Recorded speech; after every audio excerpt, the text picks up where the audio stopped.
Hello guys, hello everyone. Today we will talk about retail management. Kita akan membahas lebih lanjut mengenai supply chain management and management information system. Tak kenal maka tak sayang. Hello everyone, my name is Silva Alida Octaviana. Saya dari program studi manajemen Universitas Nusa Putra. Nah, teman-teman, sebelum kita berbicara lebih jauh lagi, we will talk about phenomenon of supply chain management. Current phenomena in the business world are highlighting the growing importance of supply chain management. In the era of globalization and digitalization, companies are required to effectively and efficiently manage the flow of goods, information, and finance from producers to consumers. Nah, teman-teman, fenomena yang terjadi saat ini tentunya dalam dunia bisnis semakin pentingnya adanya manajemen rantai pasok. Manajemen rantai pasok itu menjadi hal yang sangat-sangat penting dalam dunia bisnis pada era saat ini.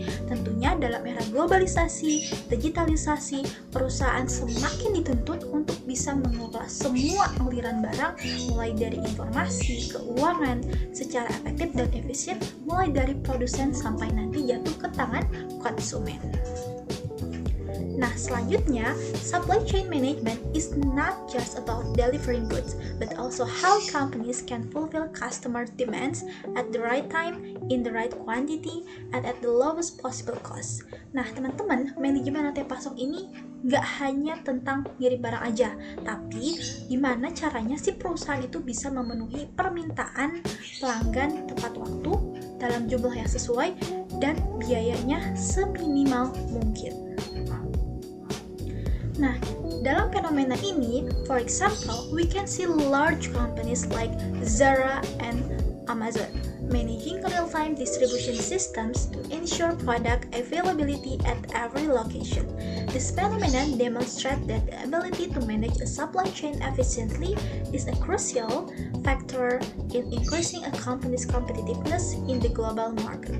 Nah, teman-teman, dalam fenomena ini kita bisa melihat pebisnis retail namanya Zara dan juga Amazon yang mereka mampu mengatur sistem distribusi ini secara real time. Untuk apa real time? Nah, untuk bisa memastikan ketersediaan produk di setiap lokasi. Nah, fenomena ini kita bisa menunjukkan bahwa adanya kemampuan mengelola rantai pasok yang efisien itu bisa menjadi faktor penting dalam meningkatkan daya saing perusahaan di pasar global. Nah, dalam supply chain management, what is supply chain management? Kita sudah bahas fenomena-fenomenanya nih. Lalu apa sih yang dimaksud dengan supply chain management? Nah, supply chain management is a series of activities carried out by a company to regulate the flow of goods, information, and finance from producers to consumers. The goal is to ensure that the product customers need are available in the right quantities, at the right location, and the right time. Nah, teman-teman, sebenarnya apa sih manajemen rantai pasok itu? Nah, manajemen rantai pasok itu adalah serangkaian berbagai kegiatan yang dilakukan perusahaan untuk apa? Untuk bisa mengatur aliran barang, kemudian informasi, dan juga keuangan mulai dari produsen sampai nanti ke tangan konsumen. Semuanya diatur. Nah, tujuannya untuk apa? Tujuannya adalah supaya nanti perusahaan itu bisa mastiin nih produk yang diinginkan sama pelanggan itu tersedianya dalam jumlah tepat, lokasinya harus sesuai, dan juga waktu yang dibutuhkannya tepat. Selanjutnya, apa sih sebenarnya pentingnya competitive strategic of supply chain management? Bagaimana strategik kompetitor atau competitive strategic ini penting dalam supply chain management? Nah, supply chain management plays a crucial role in maintaining the efficiency and effectiveness of business process, from raw material procurement and production to distribution and customer service. With effective supply chain management, companies can reduce costs, accelerate delivery times, and improve customer satisfaction.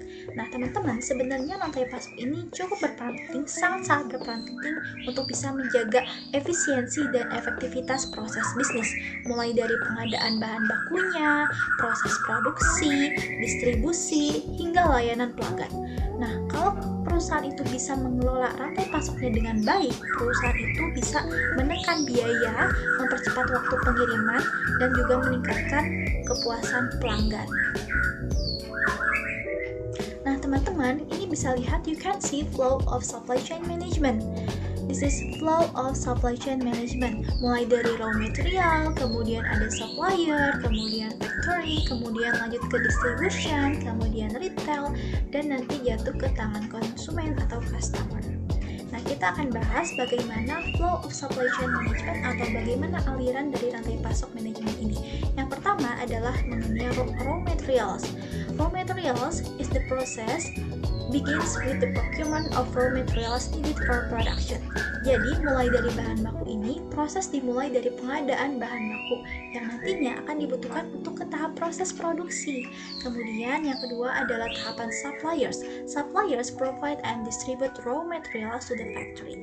Jadi, di tahap supplier atau pemasok ini, pemasok nantinya akan menyediain nih bahan baku, akan menyediain dan menyalurkan bahan bakunya ke pabrik. Nah, setelah itu, dari tahap proses factory atau pabrik, the factory process raw materials into finished products. Factory atau pabrik ini akan mengolah bahan baku menjadi produk, jadi akan diproses nih atau diolah gitu ya. Kemudian yang keempat adalah distribution. Nah, ini di distribution, the finished product is sent from the factory to the distribution center. Nah, di tahap distribusi ini, produk yang sudah jadi, yang sudah diproses di bagian pabrik akan nanti dikirim dari pabrik ke pusat distribusi. Selanjutnya, kita masuk ke tahap retail. Di retail, the product is then sold to stores or outlets that interact directly with consumers. Nah, di tahap retail ini, nanti produk akan dijual ke toko atau gerai yang berinteraksi langsung dengan konsumen. Kemudian di tahap yang terakhir adalah tahap customers. Nah, finally the product reaches the customer, the final destination of the supply chain. Jadi di tahap customer atau konsumen ini, produk akan sampai ke tangan pelanggan, yang dimana pelanggan ini menjadi tujuan akhir dari rantai pasok atau supply chain. Kemudian, you can see merchandise and information flow. Bagaimana aliran dari aliran merchandise atau informasi itu seperti apa sih alirannya? Ini ada gambarnya mulai dari customers, nanti kita akan bahas. Nah, yang pertama adalah alirannya itu mulai dari customer ke stores atau customer ke toko.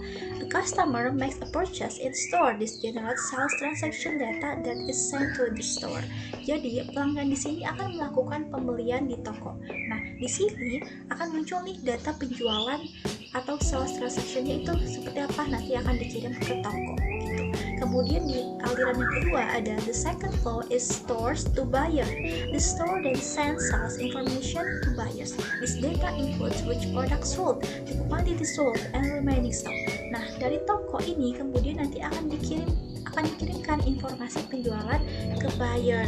Data ini berisi produk apa yang laku, terus jumlahnya yang terjual berapa, stoknya yang tersisa berapa. Nah, gitu. Kemudian yang lanjut ke tahap atau aliran yang ketiga adalah the third flow is stores to vendor. Sales information from stores is also sent to vendors so that suppliers know the stock requirements that must be met. Nah, informasi penjualan dari toko juga dikirim ke vendor agar pemasok nantinya bisa tahu nih kebutuhan stok yang harus dipenuhi itu berapa.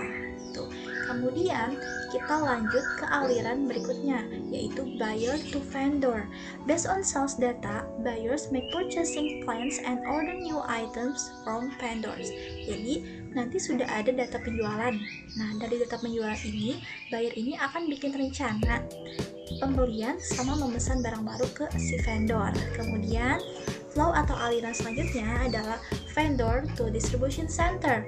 After receiving an order, the vendor sends in the goods to the distribution center for temporary storage and sorting. Jadi setelah menerima pesanan, vendor ini akan ngirimin barang ke distribution center untuk nantinya akan disimpan sementara dan disortir di tahap itu. Kemudian dari distribution center to stores. From the distribution centers, goods are sent back to stores to replenish dwindling stocks. Jadi dari pusat distribusi, nanti si barangnya itu akan dikirim kembali ke toko untuk nanti toko ini bisa memenuhi stok-stok yang menipis itu. Kemudian di tahap terakhir itu ada vendor to buyer. Vendors provide reports or confirmation to buyers regarding production status, delivery, and availability of goods.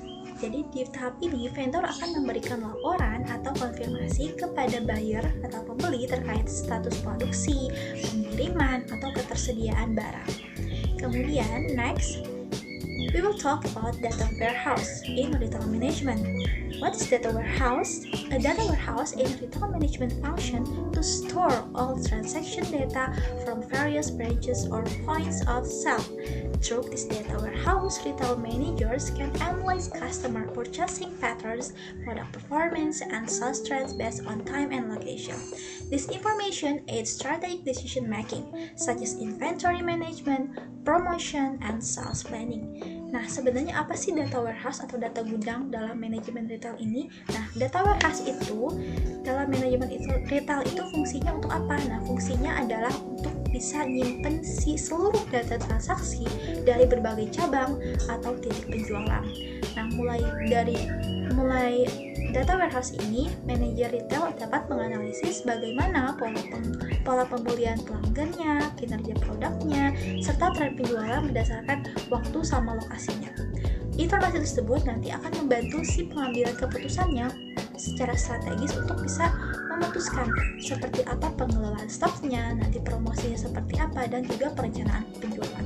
Jadi pada intinya data warehouse ini memberikan banyak sekali informasi data yang dibutuhkan dalam proses manajemen retail yang nantinya akan memutuskan bagaimana stoknya yang akan dikelola, promosinya akan seperti apa, dan penjualannya akan seperti apa. Next, what is electronic data interchange or EDI? Electronic data interchange or EDI is an electronic data exchange system between companies that replace paper documents such as invoice, purchase orders, and delivery notes. In retail management, EDI enables fast communication between retailers and suppliers, making ordering, shipping, and payment process more efficient. Using EDI helps reduce human error, speed up the supply chain, and improves customer satisfaction.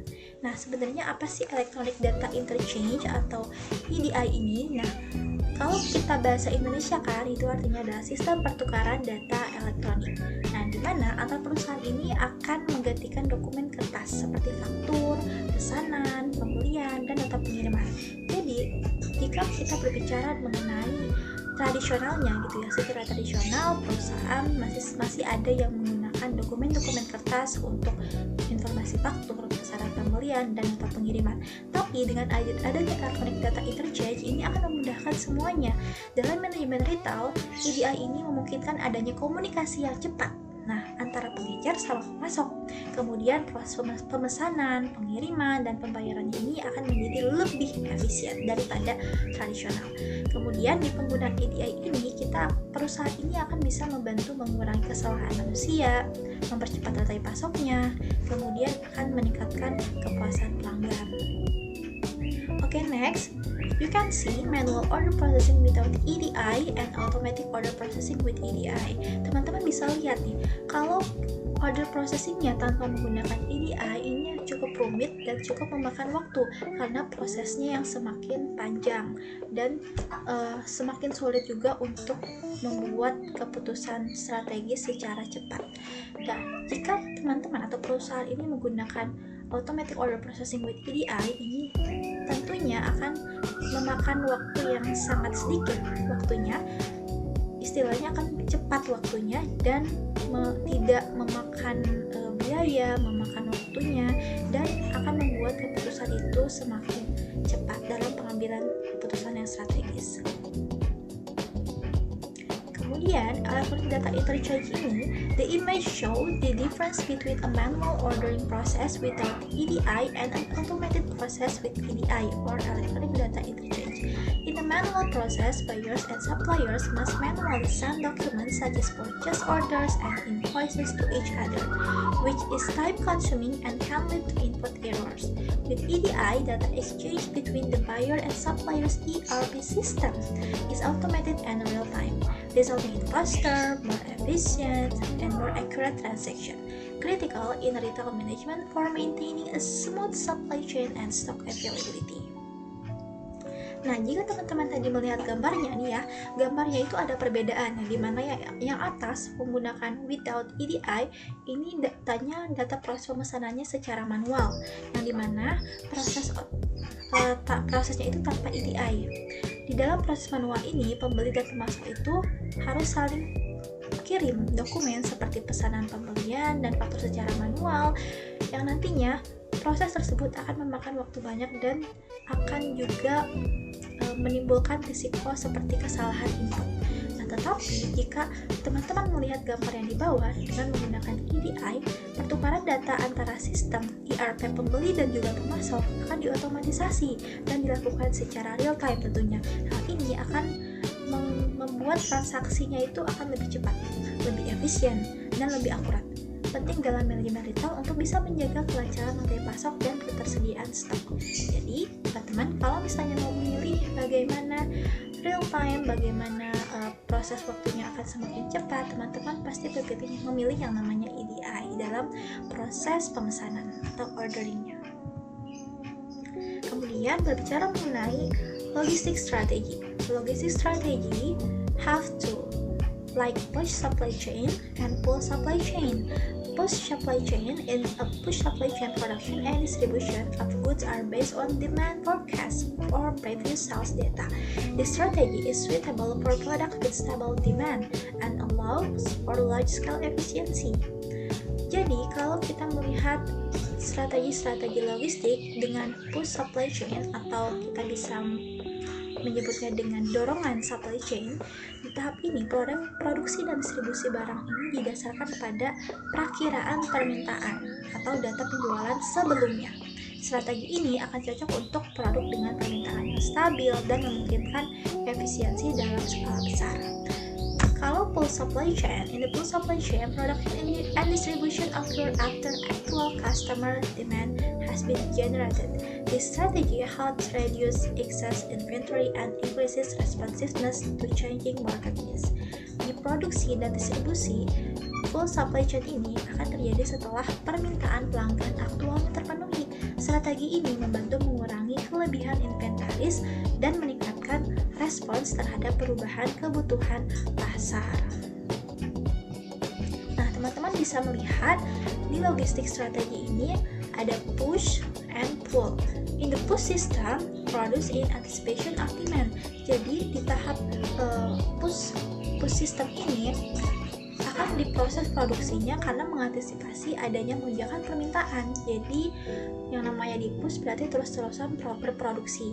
Nah, yang dimana nanti akan menimbulkan high inventory and storage cost. Jadi akan persediaannya itu akan semakin tinggi dan akan juga memakan biaya penyimpanan yang semakin tinggi juga. Dan selanjutnya di push system ini juga increase risk, meningkatkan risiko of overproduction and waste. Jadi ini akan meningkatkan risiko adanya overproduction atau produksi yang berlebih. Kemudian relies on forecasted needs, jadi bergantung dengan adanya kebutuhan ramalan. Kemudian slower response to market change. Push system ini akan slow respon untuk perubahan pasar. Kenapa? Karena di push system ini terus-terusan produksi untuk menjaga yang namanya antisipasi permintaan berlebih. Jadi terhadap satu produk itu mereka terus-terusan produksi tanpa melihat adanya perubahan pasar. Tapi jika kita bandingkan dengan pull system, di pull system ini produksinya ini based on actual demand, jadi berdasarkan permintaan aktual atau permintaan konsumen terkini. Kemudian lower inventory and storage cost. Jadi oleh karena produksinya itu berdasarkan actual demand, nanti ini akan menurunkan persediaan dan juga akan mengurangi biaya penyimpanan. Kemudian ini akan minimize waste and overproduction, jadi akan meminimalkan yang namanya overproduksi. Kemudian driven by customer demand and agile and responsive to market change. Ini akan responsif terhadap perubahan pasar karena ini menyesuaikan permintaan konsumen seiring dengan perubahan pasar. Jadi, kalau kita simpulkan antara push system dan pull system, ini akan yang lebih responsif terhadap perubahan pasar adalah pull system, karena pull system ini akan mengikuti perubahan pasar dengan melihat konsumen atau permintaan konsumen yang terkini.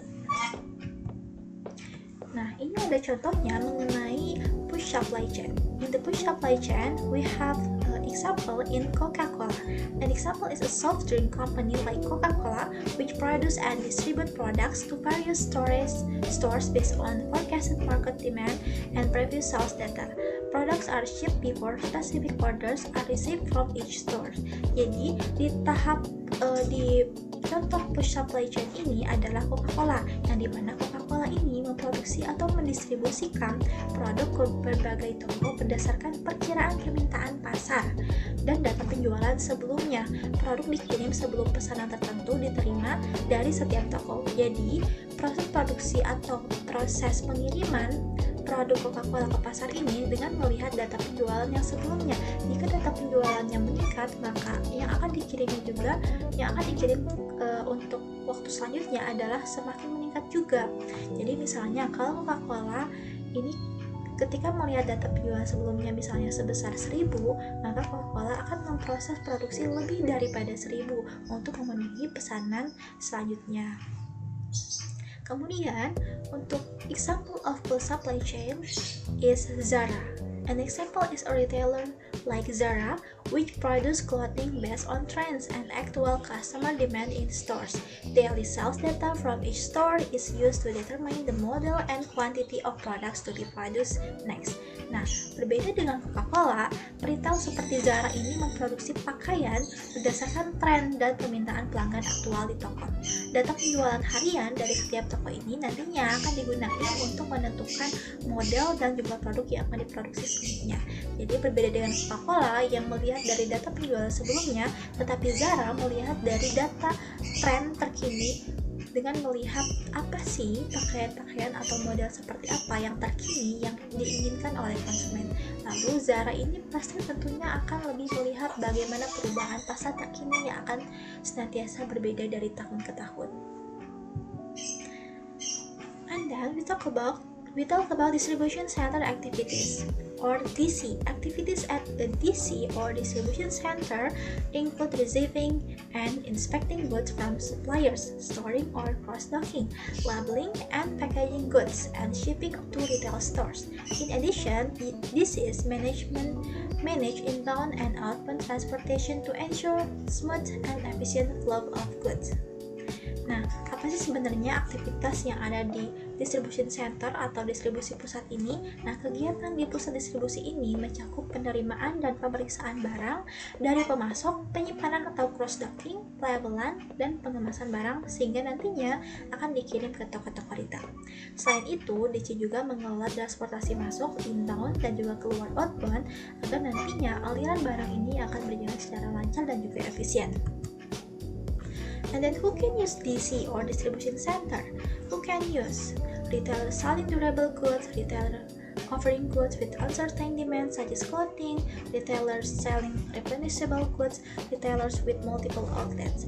Jadi siapa sih yang bisa menggunakan distribution center ini? Distribution center ini bisa digunakan oleh pengecer yang menjual barang tahan lama, pengecer yang menawarkan barang dengan permintaan yang tidak pasti seperti pakaian, pengecer yang menjual barang yang dapat diisi ulang, dan juga pengecer dengan banyak gerai.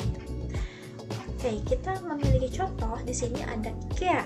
IKEA has global and regional distribution centers to manage furniture products from various supplier countries. Jadi IKEA ini memiliki pusat distribusi global dan regional untuk bisa mengelola produk-produk furniturnya dari berbagai negara pemasok. Goods are sent to the distribution center for storage, quality control, and efficient flat pack packaging. Nah, barang dikirim ke pusat distribusi untuk penyimpanan, kontrol kualitas, dan juga pengemasan datar yang efisien. Nah, teman-teman tahu bahwa IKEA ini terkenal dengan yang namanya flat pack packagingnya. Jadi packagingnya ini berbeda daripada yang lain, di mana IKEA ini mengemas dengan data. Jadi semua produk-produk yang memiliki volume yang besar, semua produk yang tinggi, produknya ini akan dikemas dengan menggunakan packaging yang datar atau flat pack. teman-teman bisa melihat di samping logo IKEA itu ada yang flat pack packaging dari IKEA.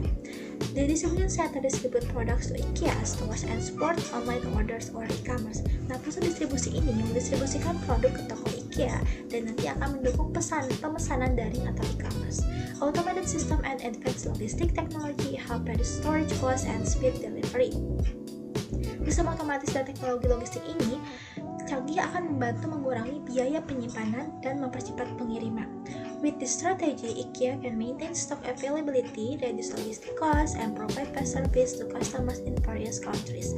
Nah, dengan adanya strategi ini, IKEA bisa menjaga ketersediaan stoknya, kemudian bisa biaya logistiknya akan berkurang, dan menyediakan layanan cepat kepada pelanggan di berbagai negara. Oke, next. Sebenarnya apa sih yang dinamakan dengan cross-docking? What's cross-docking? Cross-docking is a distribution system in which goods from suppliers are transferred directly to delivery vehicle without being stored in a warehouse. The goal is to speed up the flow of goods, reduce storage costs, and improve supply chain efficiency. Nah, teman-teman bisa melihat cross-docking. Cross-docking ini seperti mulai dari truk yang masuk untuk memasukkan produk-produk nantinya akan melalui proses screening atau sorting dan nanti akan masuk ke outbound area. Jadi dari inbound area itu akan masuk ke cross-docking terminal yang dimana akan melalui proses screening dan sortir barang-barang apa saja yang akan dikirim ke truk mana saja. Jadi truk-truknya akan mengantarkan produk sesuai dengan alamat atau lokasi yang dituju di tahap outbound area. Jadi ketika produk masuk, produk akan langsung ke tahap screening, lalu akan masuk lagi ke tahap outbound area, akan langsung masuk ke truk untuk langsung diantar. Jadi proses produk atau sortirnya ini akan berjalan dengan cepat dan efisien tanpa memakan banyak tempat persediaan, akan mengurangi inventory cost-nya. Oke, kita akan membahas mengenai bullwhip effect. Sebenarnya bullwhip effect ini apa? Bullwhip effect ini adalah suatu fenomena yang dimana where small fluctuation in demand and the customer level cause much larger changes at the distributor, manufacturer, and supplier levels. Like a bullwhip, the further away from the tip consumer, the greater and more unstable the movement. Bullwhip effect ini adalah suatu fenomena di mana adanya fluktuasi kecil permintaan di tingkat konsumen yang menyebabkan adanya perubahan yang jauh lebih besar di tingkat distributor, produsen, hingga pemasok. Ibaratnya ini adalah ibarat cambuk atau bullwhip. Nah, semakin jauh dari ujung konsumen, maka gerakannya akan makin besar dan juga tidak stabil. Nah, teman-teman bisa lihat, if you can see the bullwhip effect. Jadi, jika nanti konsumen merequest ke retailer, ke order request. Jadi mulai dari pemesanan itu, dari request dari retailer sejumlah 5, maka retailer ini akan memesan ke pihak distributor sejumlah 5, dan dari distributor atau demand forecast by distributor ini akan memesan ke wholesaler sebanyak 12, dan dari wholesaler ini akan memesan sejumlah 20, dan di pihak manufacturer atau pabriknya ini akan proses produksinya sebanyak 40 produk. Jadi semakin jauh si bullwhip-nya ini akan semakin besar angkanya. Ini untuk apa? Jadi proses ini untuk meminimalkan yang namanya, jadi teman-teman, kalau misalnya kita dari retailer nih, dari konsumen itu kita memesan 3, dari retailer ini akan dipesan ke distributor 5. Jadi ditakutkan nanti produknya itu yang diterima akan cacat atau rusak. Jadi ini adalah proses kelebihan atau melebihkan jumlah atau volume produk untuk bisa menjaga-jaga kalau di mana nanti ditakutkan ada produk yang rusak. Jadi mereka melebihkan jumlah daripada produk yang seharusnya. Nah, teman-teman, bullwhip effect ini apa sih yang diakibatkan atau penyebab dari efek bullwhip ini? Causes of the bullwhip effect: inaccurate or exaggerated demand forecast, information delay between store distributors and suppliers, Nah, penyebab efek buruk ini apa sih? Perkiraan permintaan yang tidak akurat atau berlebihan. Jadi teman-teman, permintaannya itu tidak akan akurat dan akan selalu terus berlebihan permintaannya, mulai dari retailer sampai nanti ke tahap ke proses manufaktur itu akan terus mengalami peningkatan volume produksi. Nah, permintaannya ini semakin tidak akurat dan juga akan berlebih. Kemudian keterlambatan informasi antar toko distributor dan pemasok. Jadi informasinya itu dia seperti misinformasi atau lambat informasi. Karena dari toko, distributor, pemasok itu berbeda-beda volume atau permintaannya. Kemudian large orders atau order batching to save shipping costs. Jadi pesanan dalam jumlah yang besar ini atau penggabungan pesanan untuk menghemat biaya pengiriman. Jadi kenapa ini dalam jumlah yang besar atau digabungkan? Karena ini untuk menghemat biaya pengiriman gitu. Temporary promotion and discount that cause false spikes in demand. Promosi dan diskon ini sementara yang menyebabkan lonjakan permintaan palsu. Jadi ada yang namanya false spikes in demand atau lonjakan permintaan yang palsu. Kenapa palsu? Ya dikarenakan permintaannya itu berbeda-beda gitu. Kemudian, apa sih contoh dari buruk efek ini? Bagaimana studi kasusnya? Bagaimana penerapannya? Nah, ini diterapkan oleh Indomaret dan juga Walmart. In Indomaret or Walmart, increase orders due to concern about stock shortage. Suppliers assume market demand is rising and increase production even though demand is actually stable. Nah, di Indomaret atau Alfamart ini mereka meningkatkan pesanan karena khawatir akan kekurangan stok, dan pemasok ini berasumsi permintaan pasar ini akan terus meningkat dan meningkatkan produksi meskipun permintaannya sebenarnya stabil. This result is in excess inventory in warehouse and cost inefficiencies throughout the supply chain. Hal ini akan mengakibatkan kelebihan persediaan di gudang dan inefisiensi biaya di seluruh rantai pasokan. Nah, teman-teman, ketika kita melihat dari kasus Indomaret dan Walmart yang melebihkan stok permintaannya, ini dikhawatirkan mereka akan kekurangan stok. Makanya mereka berasumsi bahwa permintaan itu akan selalu meningkat, padahal permintaannya itu akan tetap stabil. Jadi pemasok yang akan mengirimkan produknya ke Indomaret atau Walmart, mereka akan terus memasok produknya lebih banyak daripada sebelumnya karena mereka akan berasumsi bahwa seiring berjalannya waktu dengan permintaan pasar ini akan terus meningkat. Makanya mereka selalu melebihkan permintaannya. Hal ini nanti akan mengakibatkan persediaan di gudang ini akan selalu lebih, akan selalu memakan banyak biaya persediaan. Oke, sekian, terima kasih teman-teman. Itulah mengenai pembelajaran supply chain management in retail management. Terlebih lagi kita berbicara tadi mengenai manajemen information system. Sekian, terima kasih. Mohon maaf apabila terdapat banyak kesalahan dalam perkataan.